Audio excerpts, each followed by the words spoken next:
TV7 Israel News is made possible thanks to your generous donations. Shalom and good evening. This is TV7 Israel News broadcasting to you from Jerusalem. And in today's top stories, Prime Minister Benjamin Netanyahu declared last night that he will seek to apply Israeli sovereignty over the Jewish communities in the West Bank, which include the Jordan Valley and the biblical districts of Judea and Samaria. Palestinian Islamists launch rockets from the Gaza Strip toward Israeli civilian communities, prompting a wide-range Israeli retaliatory bombardment of the Hamas-controlled enclave. The leader of the Iranian-proxy Hezbollah declared that if Israel attacks Lebanon, the powerful militia will retaliate with all means necessary. Prime Minister Benjamin Netanyahu declared last night that he will seek to apply Israeli sovereignty over the Jewish communities of the West Bank, which include the Jordan Valley and the biblical districts of Judea and Samaria. In what the Israeli leader proclaimed to be a dramatic press conference, he emphasized that the implementation of his aspirations would be postponed until the unveiling of the political dimensions of the U.S. President Donald Trump's so-called deal of the century.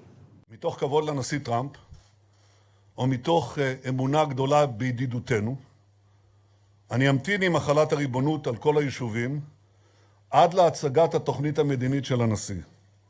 ככל שניתן הדבר, בכוונתי להחיל את הריבונות ביישובים ובאזורים חיוניים אחרים בתיאום מרבי עם ארצות הברית.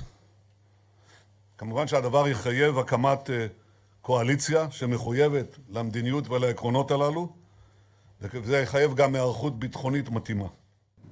Despite Netanyahu's pledge to hold back until the release of the U.S. peace initiative, he firmly maintained that the conditions are ripe for the extension of Israeli sovereignty over the Jordan Valley immediately after the country's national parliamentary elections, scheduled to be held less than a week from right now on September 17th.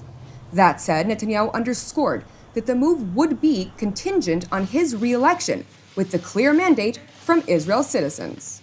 אבל יש מקום אחד שבו ניתן להחיל את הריבונות הישראלית מיד לאחר הבחירות. אם מקבל מכם, אזרחי ישראל, מנדט ברור לעשות זאת. בחודשים האחרונים הובלתי מאמץ מדיני בכיוון הזה, ובימים האחרונים בשלו התנאים המדיניים לכך. היום אני מודיע על כוונתי להחיל עם הקמת הממשלה הבאה את הריבונות הישראלית על בקעת הירדן וצפון ים המלח. Several hours after Netanyahu's campaign promise, he traveled to the southern Israeli city of Ashdod, where he was slated to deliver a speech at a political rally for his Likud faction. At the start of his address, however, the Israeli prime minister was removed from the podium by his bodyguards as air raid sirens blared in the southern city and its neighbor Ashkelon.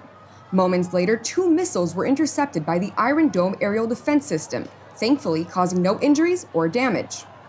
The IDF spokesperson's unit confirmed that Islamist Palestinians indiscriminately fired 2 projectiles from the Hamas-controlled Gaza Strip towards Israeli civilian populations.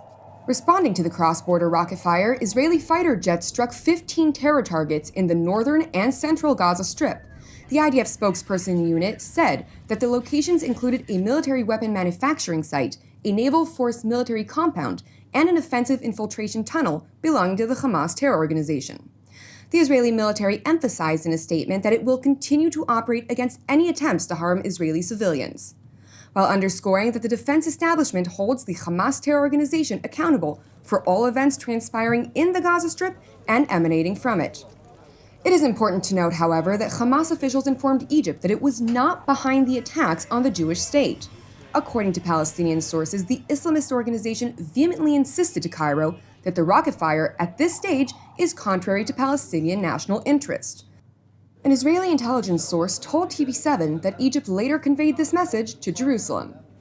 As such, the current assessment among Israel's security agencies is that the Iranian-backed Islamic Jihad was behind last night's missile launch, despite the fact that there have been no claims for responsibility thus far.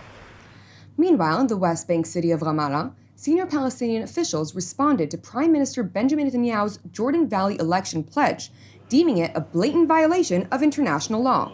Chief Palestinian negotiator Saeb Erekat went even further by claiming that the Israeli leader's annexation plan is paramount to a war crime. What Prime Minister Netanyahu said tonight about asking his people for a mandate to allow that will enable him to annex the Jordan Valley is paramount to a war crime. Annexation of occupied territories is a war crime. So Mr. Netanyahu and those who help or aid Mr. Netanyahu in such a vision of annexing Jerusalem, annexing Hebron, annexing the Jordan Valley, the Jordan River, the Dead Sea, and then keeping Palestinians in their small towns and villages as prisoners without any freedom, that is a war crime. In addition to the Palestinian condemnation, the Arab League convened an emergency session, after which the organization's Secretary General declared that the Arab and Muslim world will use all tools at its disposal to resist Israel's annexation of the West Bank. Now in other regional news, Hezbollah leader Hassan Nasrallah has declared that if Israel attacks Lebanon, the powerful Iranian-backed militia will retaliate with all means necessary. In a televised address from a bunker at an undisclosed location, the Hezbollah Secretary General emphasized that when it comes to defending Lebanon, there are absolutely no red lines.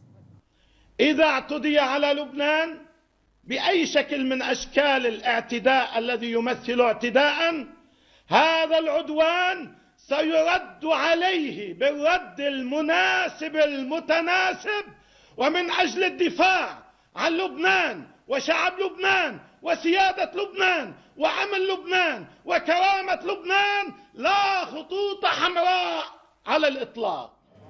It is important to note that despite the downing of an Israeli drone by the Shiite force earlier this week, both it and the IDF have lowered their respective levels of alert along the Israeli-Lebanese border. Sources belonging to the two sides indicated to TV7 in separate statements that the previously heightened tensions are gradually easing. That said, the Israeli military has not scaled back its surface-to-air defense batteries due to Jerusalem's ongoing concerns over Iran's determination to fire rockets from Syria towards the Jewish state. Now to the United States, where U.S. President Donald Trump abruptly fired National Security Advisor John Bolton over apparent disagreements on how to handle foreign policy challenges, such as North Korea, Iran, Afghanistan, and Russia. Although TV7 was not able to provide additional concrete details regarding Bolton's unexpected departure. During a joint briefing by the Secretaries of State and Treasury, Mike Pompeo and Steve Mnuchin respectively, reporters inquired whether Washington's policy may now shift in favor of the Islamic Republic. Secretary Pompeo and myself and the President are completely aligned on our maximum pressure campaign. I think you know we've done more sanctions on Iran than anybody, and it's absolutely working. Now, the President has made clear he's happy to take a meeting with no preconditions, but we are maintaining the maximum pressure campaign. With regard to possible talks between President Trump and his Iranian counterpart, Hassan Rouhani, America's top diplomat underscored that a meeting remains viable, so long as the Iranians are willing to meet with no preconditions. Can you foresee a meeting between President Trump and the Iranian leader later this month surrounding the United Nations? Sure. Would the President support that, and do you support that actively? The President's made very clear he's prepared to meet with no preconditions. During a State Department press conference, a series of new sanctions were announced against individuals belonging to, among others, Hezbollah, Hamas, Palestinian Islamic Jihad, and Iran's Revolutionary Guards Corps, measures that U.S. officials said are aimed at seeking to deny these terrorists the resources to plan and carry out attacks.